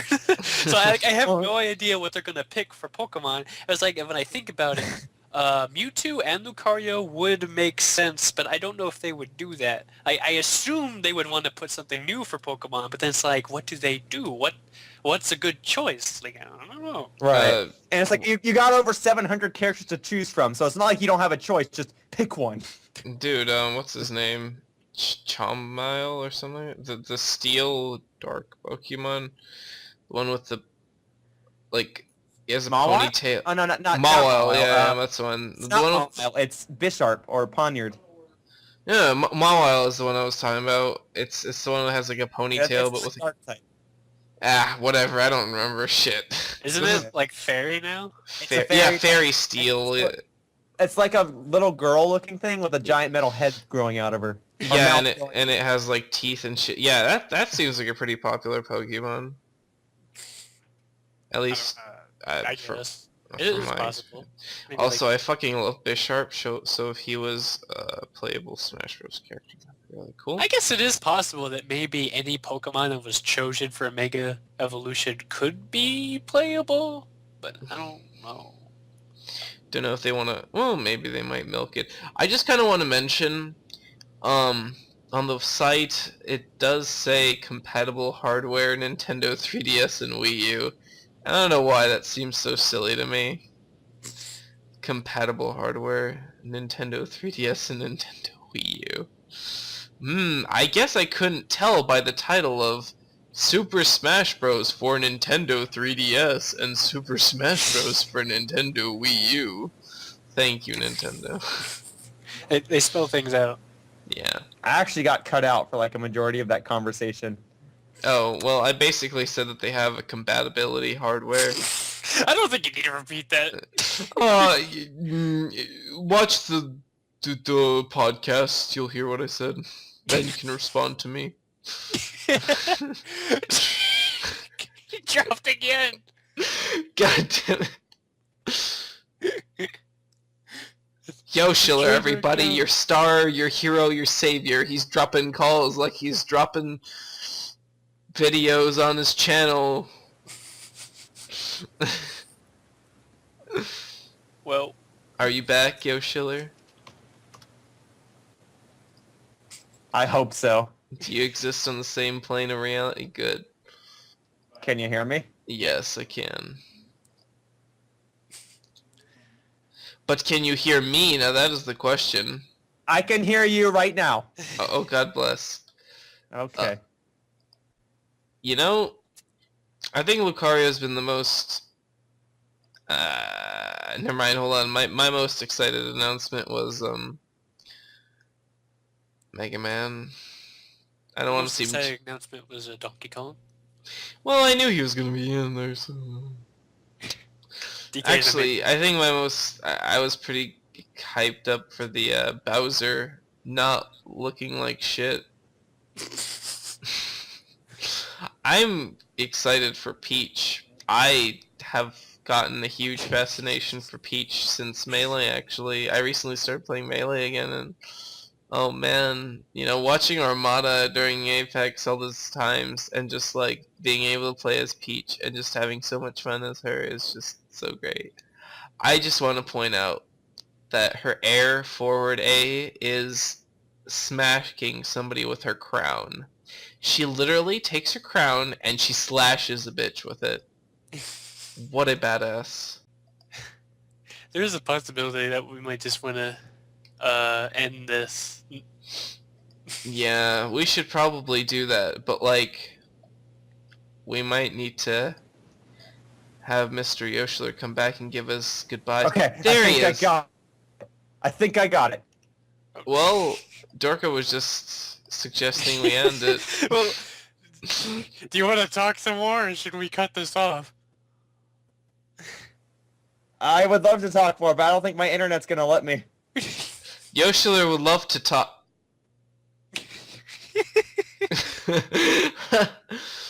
Alright. Yoshiller, let's get some final words on your... No, wait, Dorko, okay, I'll give forecast. Dorko, forecast of this Smash Bros. Kerfuffle. Forecast? Yes, what's your forecast on the... Yeah, Yoshiller died again. What- I'm a little confused by forecast. Like, what is your perspective on it? Like, what do you think? What'll work? What won't? What do you think they'll do with the game? I mean, it looks like it's going to be better than Brawl at least, and I'm excited to just experience Smash Brothers again because that's a series that I've always loved. So regardless if it's like the worst game ever, I'm just gonna enjoy it because it's Smash Brothers and then throw it away. Damn, Darko, look at you. Okay, I'd love to keep chatting more, but I don't think my internet's gonna let me. Alright, Yoshiller, give us your forecast on Kerfuffle. What do you like about it? What do you think they're gonna do with it? With it? Smash Brothers? Yes, the new one. Okay, I think I'm loving it so far. Sakurai's full of surprises. I'm glad Rosalina's in it. She's left-handed. That's awesome. I'm glad Mega Man's in it. And that's it. That's all he's glad for. Apparently Yoshiller has a left-hand fetish. No, no, I'm very happy that there's a new Smash Bros. Game coming out. I'm very, very excited to play it. Alright, my forecast on it, don't look like shit, will buy maybe both, don't know for no. 360, shit, 3DS version looks kinda crappy, but, you know. I look forward to buy it on the Pirate Bay. I'm hoping that they make it faster paced. Make it a little bit more like Project M. I'll be happy. It kind of looks like it based on trailers and stuff. That's all I can hope for. It was actually pretty funny that Project M accidentally predicted a stage, which was the Skyward Sword one. You're just on a platform above the Sky Island. I'm hoping for a...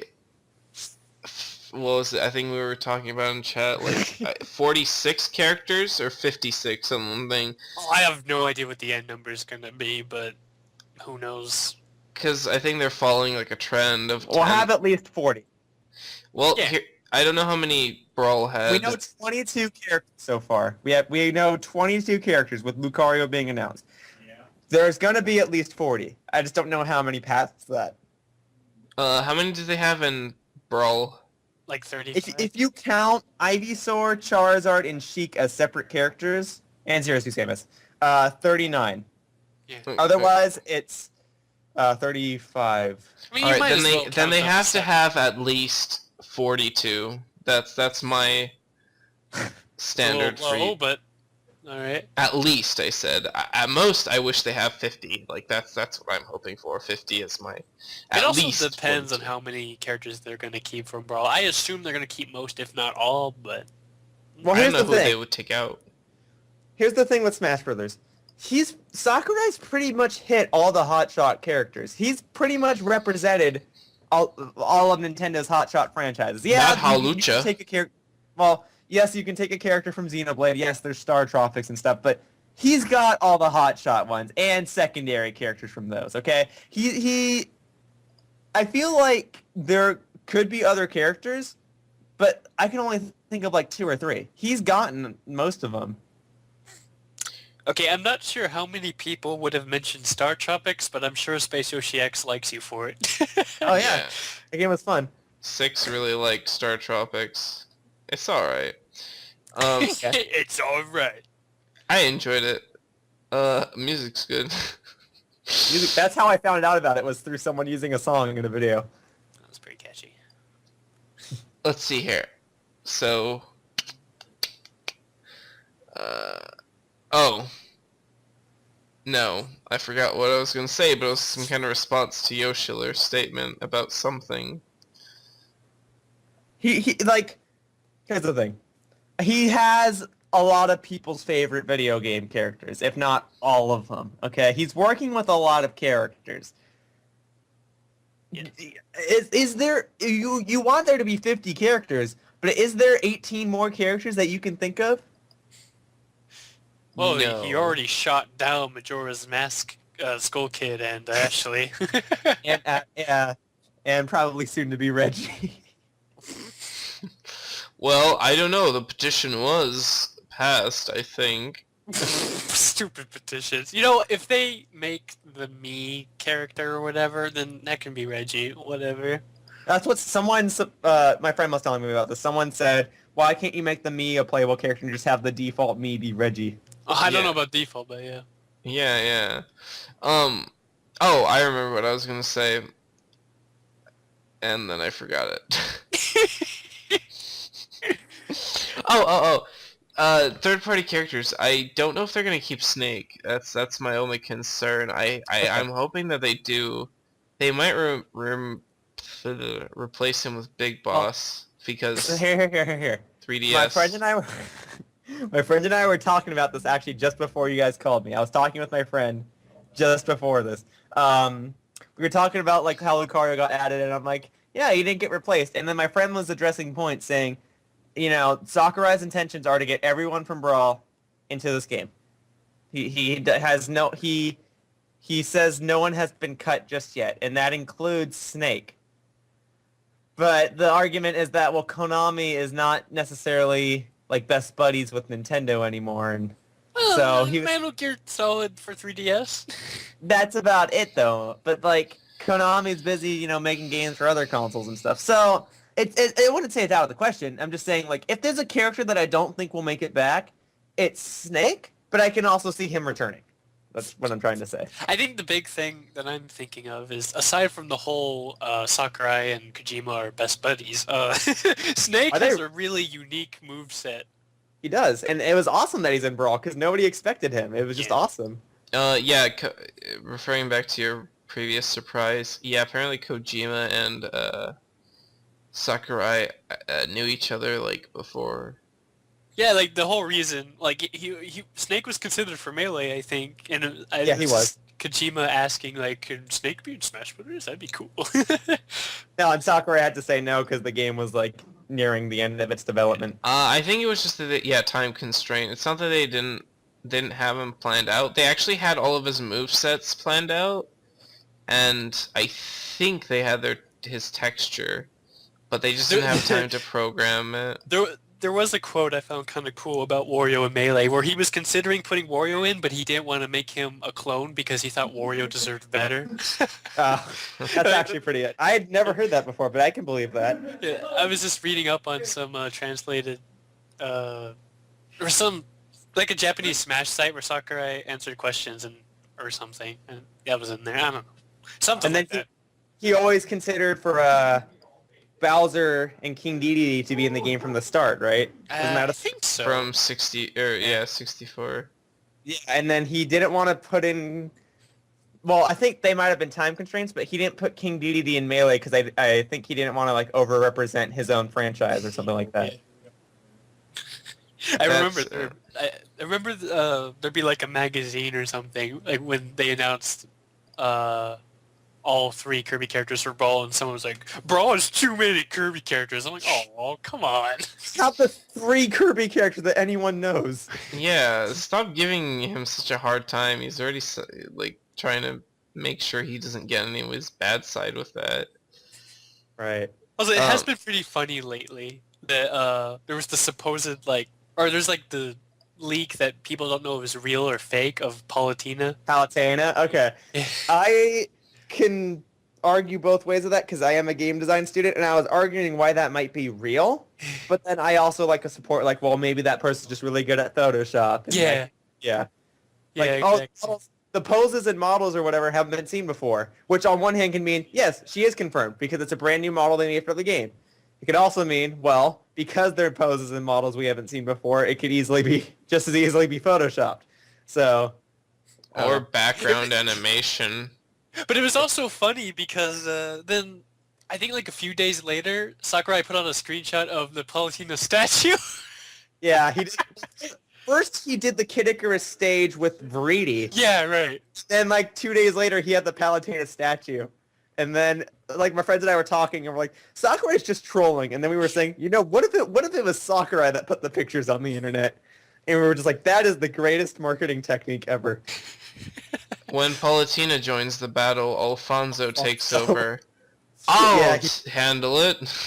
Have you seen, like, the other ones where it's like, when the beetle item from Skyward Sword joins the battle, Alfonso takes the place of picking up people into the air. My favorite ones are that they use Ridley.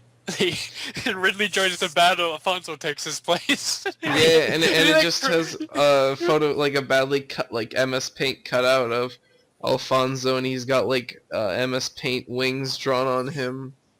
Yeah, my friend Shruby showed me all of these, and I thought it was hilarious. And there was like a funny one where Ridley takes the place of the train. I didn't see that one. You have to show me that one later.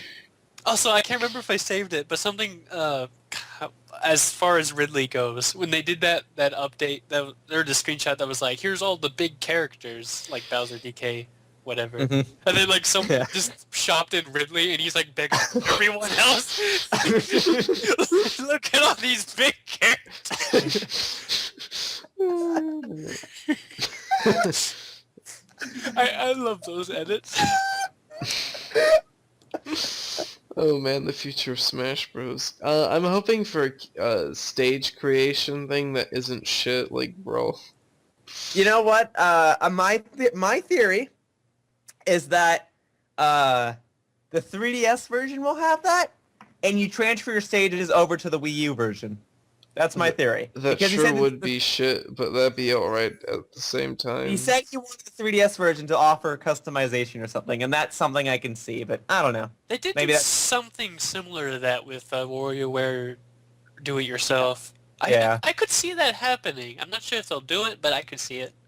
More Yeah. customization. Now you can have different hats on every character. TF2 is going to be a playable character. Oh, yeah. Newcomer, Team Fortress. Oh. 2 Fort. I can't escape 2 Fort. Newcomer 2 Fort. You just play as a stage. And then he can take a picture of all the ladies and include Pyro in the picture. Yeah. You're basically just fighting on the 2 Fort bridge, and then sometimes snipers come out.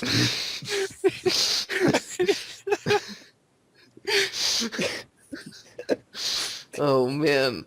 No, but like I can't like think about what the customization that they could be talking about because the sticker thing is retarded.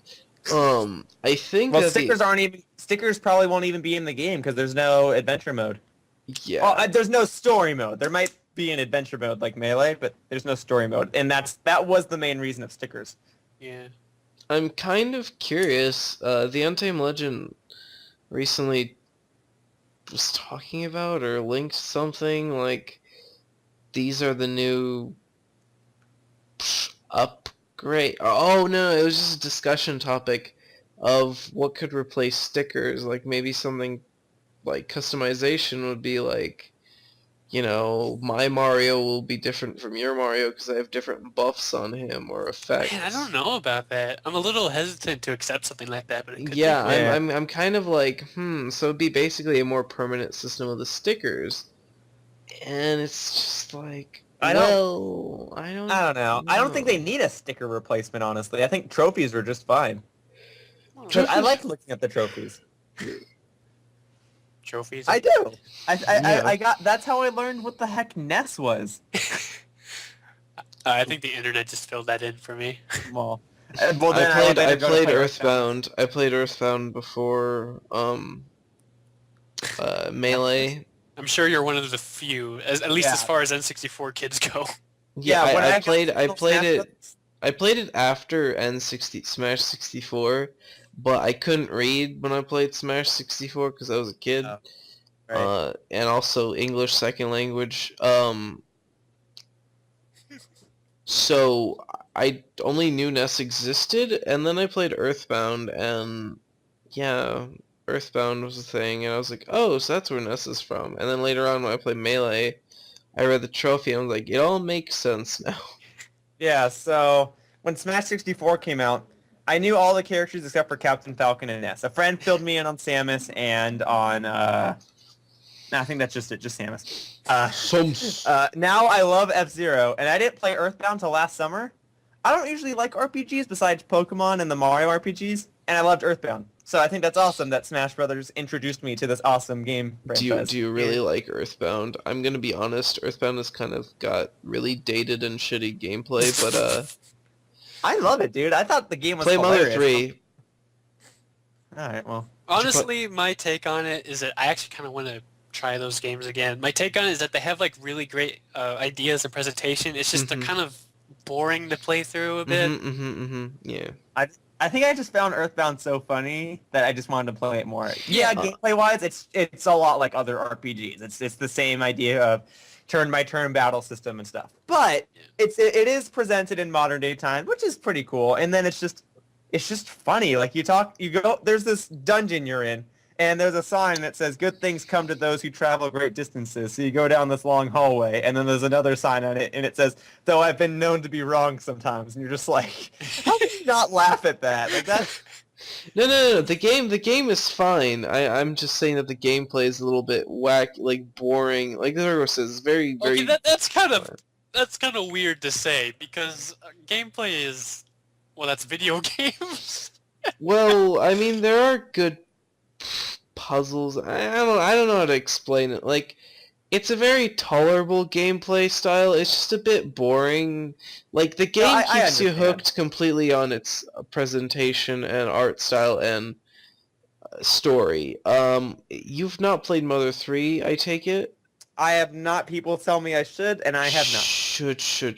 If you like everything about Earthbound, Mother 3 is basically Earthbound, but better. Okay. In terms of story complexity and gameplays, I want to say it got a bit better. A bit. It's The big reason I want to play Mother 3 is because there's a part where you play as a monkey. yeah. I might walk through Mother 3. I wouldn't mind doing a blind walkthrough of Mother 3. Also, I don't know if they're actually going to finish it this year or not, but apparently there's a Mother 4 fan game being made. Right. Yeah. And it's Shigesato Itoi. That's the guy that made Earthbound.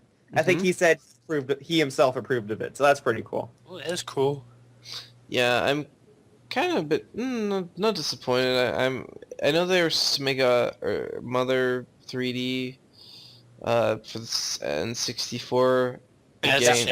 That was supposed to be Mother 3, just instead of sprites, it was models. Yeah, and the story was a little bit different, but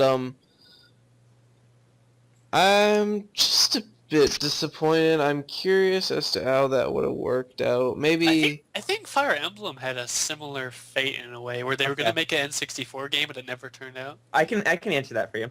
So Nintendo tried to add an expansion device to their system called the Nintendo 64 DD. Oh, right. It was a way so you could make more powerful games to your system, and it used little kind of floppy disk shaped discs. They weren't floppy though. They were hard, but they were shaped like a floppy disk, like a little square. And you'd hook up the system to the bottom of your Nintendo 64, and you'd put the game in there. And they had games like Super Mario 64 2 was a game, Fire Emblem 64 was a game, and Final Fantasy 7 was also supposed to be on it. Now, three possible things happened. Either the game got completely canceled, the game got put on another system, or the game was just made into a Nintendo 64 game. So like Majora's Mask, I believe, was supposed to be a Nintendo 64 DD game, and they just made it a Nintendo 64 game. Kirby 64, I think, was similar. And there was a game called Pokemon 64, but we don't know if that was Pokemon Stadium or Pokemon Snap or what that might have been.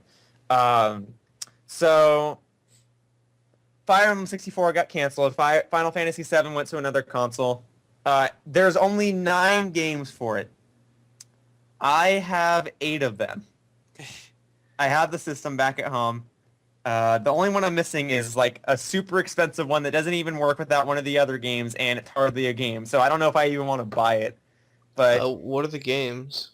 so it's like 4 of them are Mario Paint games. It's like if you stuck all those things into one game, it'd be like a true sequel to Mario Paint. But they're called Mario Artists. So you got polygons, paint, and then like sound, and then there's like a compilation game. Wait, so they did release some games for this thing. Yeah, it is out. It's very rare. I was always under the impression it was like canceled or something. Oops. Well, a lot of the games for it were. There's only 9 Okay. games. But it does exist. It's not as rare as, say, NES World Championship, but it was only released in Japan, and there's only a couple thousand in circulation. So I got one. It wasn't cheap, but I bought it. So four of those games are Mario Paint games. There's SimCity 64. There's F-Zero X Expansion Kit. Oh, is that the one with Rainbow Road? Yes. Oh, I love this song. It also has a track builder in it. I've done a video on it, and I have another multiplayer video coming out soon where my friend and I just play on the tracks that come with the expansion kit. Oh, that's great. It actually comes next Wednesday. Then there's, what am I at, 6? I said 4 Mario Paint games, SimCity 64, F-Zero X expansion kit. There's a golf game called Japan Pro Golf 64. That's one of the rarer ones, and I had to buy that separately. There's Dashin the Giant and Dashin the Giant 2. Did I name all the Paint games? SimCity 64, F-Zero X expansion kit, Dashin the Giant 2. And Might then be one, missing a couple. I think and you're then- missing, 1 or 2. Let me type them out so I don't forget. Okay. So One wait, to 4 Mario is Paints. 5 is F-Zero X expansion kit. 6 is SimCity 64. 7, some golf game. 8. Oh, okay. 8 to 9 are both Dosh and the Giant games. Okay, the F-Zero expansion one, what is it again? I might have misheard you. It's just an expansion. It comes with more tracks. It comes with a track builder. Oh, that's really track builder. That's really, really, really cool. Yeah. Yeah, it's in Japanese though, so I just kind of had to figure it out. But it is pretty cool once you figure it out. Dude, are all of the cartridges Japanese? Yes, they all are. I've had some pretty funny moments with my friends playing them though, because we have no idea what's going on. Like I have a video where I'm playing Dosh and the Giant with one of my friends, and he's just like, it's like a simulation game, and he's just going around like shooting waves and like destroying mountains and stuff. I'm just like, okay, you have fun, dude. I could see why they either it didn't catch on or they didn't want to do more with it, because that's like Sega stuff, like the whole Okay. 32X Sonic CD or Sega CD. Now, of the games for it, like, I don't know how well SimCity 64 is. I couldn't really figure out how to play it. I'm not a big SimCity fan. I'm sure it's a pretty good game. F-Zero X expansion kit is pretty fun, but that's not really a game, especially since most of the reason it works is because of F-Zero X. Yeah. The Mario Paint games are pretty fun. Like, those are actually pretty good.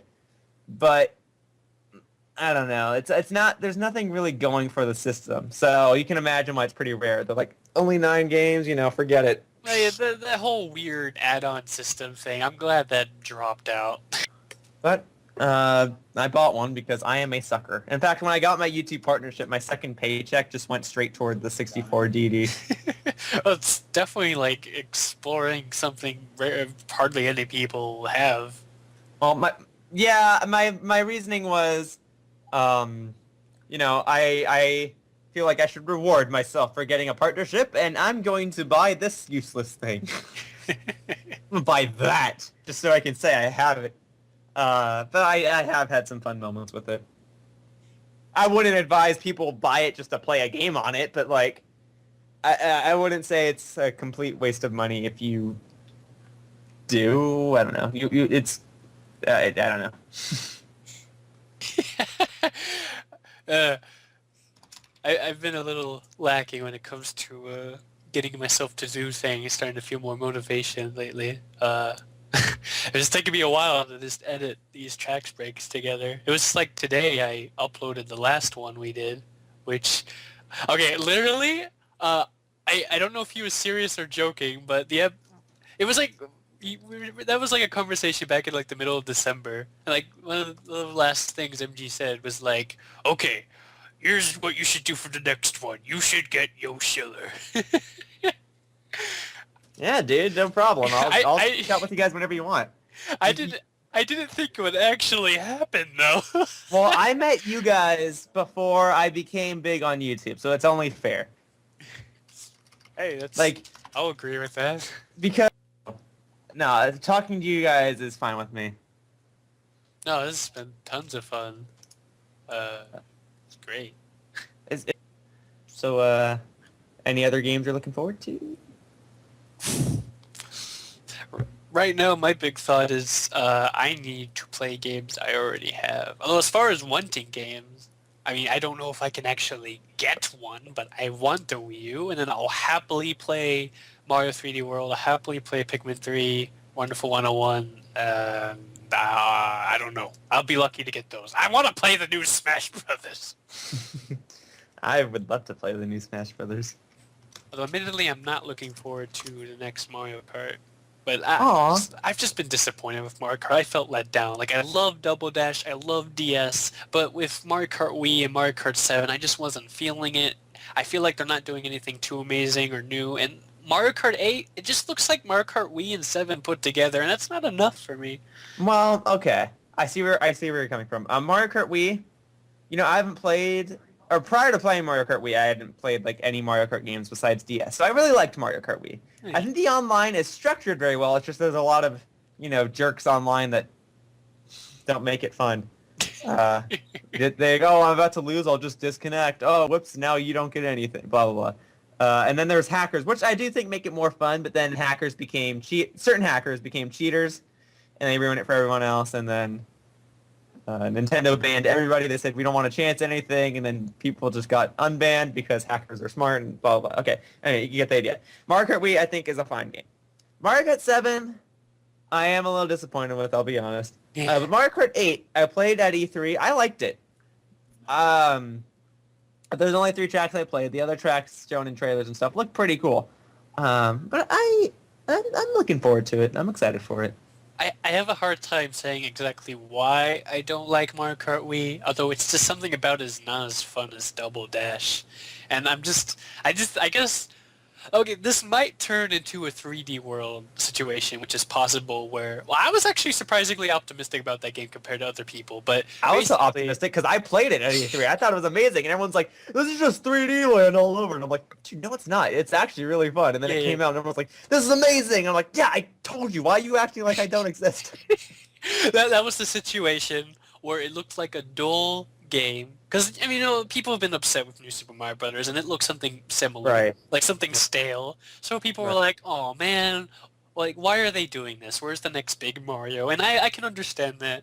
And, like, when they did that one trailer that showed, like, all of the stuff, like Bowser in a car and all the power-ups, right. Everyone was... the 10 things you can only do in Mario 3D World. Well, I don't know if that was exactly the trailer, but basically, I think it was like the first time they showed the Bowser car thing, actually. Oh, right. Okay, so they like a Nintendo Direct just started off with that, right? Something like that, yeah. Yeah, I know what you're talking about. And they showed like power-ups and stuff, and then like that's when the game is starting to look like, you know what, this actually looks really good. I really want to play this. Also, I guess part of it is that I always dreamed about a 3D Mario with multiplayer. Even though this doesn't look quite like what I imagined, it still looks really good. I'll take it. Here's the argument I had with other people. Like, another Galaxy game would be cool, But people were bashing Mario because there were 2 new Super Mario Brothers games that came out in the same year, right? So people were like, "Oh, Mario games are just the same thing over and over." Oh, but you want another Galaxy game? That's not the same thing as the previous one, huh? Okay, yeah, I totally get that. It's really weird. Like, some people abuse the term rehash. It's like there's a point where like you can have a sequel that's like really good and builds out the first game, or it's more of the same, maybe even less content. This feels lackluster. I don't know. Like as far as my stance on New Super Mario Brothers games go is that I don't like the handheld ones, but I like the console ones, and I guess the co-op's a big part of that. But What was funny was when I played them both at E3, I actually liked New Super Mario Brothers 2 more, just because like it felt like a better single-player experience. Now, when they both came out, flip that around. I thought New Super Mario Bros. 2 was a total watered-down cash-in, and I thought New Super Mario Bros. U was amazing. yeah, that was kind of my impression of New Super Mario Bros. 2. I like the original New Super Mario Bros. Because that game has like an awesome multiplayer. But Okay, New Super Mario Bros. that's the 2. only reason I like that game. Yeah. That the multiplayer to the first New Super Mario Bros. Was addicting. I loved I know. it. But New Super Mario Bros. 2 is just like, it's not a bad game, but it's totally like just a watered-down version of an already good game. Going as far as like the music, which is just higher-pitched versions of the Wii music. Okay, yeah. The music is definitely a very like they if there's another New Super Mario Brothers game, I'm guessing they're not going to do that until there's a new console, unless they do another DLC thing, whatever. Right. I hope they work on the presentation, like new songs, maybe more appealing graphics, something. Make Peach playable, I don't know. That would be nice. Dagnabbit, this is starting to make me think of all my dreams. Because, like, when you tell me 4-player... like, if you told me the concept of New Super Mario Bros. Wii, but you didn't tell me what characters were playable, my brain straight goes to Mario, Luigi, Wario, Waluigi. Right. But I don't... Waluigi's not going to be playable in a main game, silly. That's... I'm so upset. And, like... it actually makes me think of Smash Brothers too. That like I'm fine with Rosalina, but the more I think about it, part of me hates it because I grew up with N64 Mario games. Waluigi was like one of the big characters for me. Right. That like the new playable Mario character, who will it be? Toad? Waluigi? No, it's Rosalina. I'm like, what? I mean, like the play style looks great. The moveset looks fun, but as far as like a character you want from Mario, I feel a little disappointed. It also probably means that there's not going to be Paper Mario, which is a character that a lot of people wanted, myself included. That is a cool concept. And it means no Daisy, which I'm actually thankful for because I kept making the argument like, what's different about Daisy that Peach cannot do? At least Waluigi has like a little bit of reasoning to him, but I guess Daisy. Like, has at least been in Mario Land, so I don't know. You could do something with Daisy, but yeah, she's perfect as a Peach recolor as it is. Yeah, Rosalina's cool though. I'm okay with that. Yeah. I actually don't want Toad to be playable. Oh, I'm sorry. It could easily pull off. Like, it's not exactly a character I want. Like, okay, as far as characters go that I really, really want, the only characters I really care about are Waluigi and King K. Rool. Oh. And both of those are sort of possible, sort of not possible, so I'm in this weird situation. I gotcha. Okay, we've been going for more than 2 hours. Mega Fire. Okay, well, it was sure fun being in this podcast. Thank you for inviting me, Mega Fire. Oh, yeah, sure, no problem. And thank you for inviting me, Darko. Yes, it was great to have you on.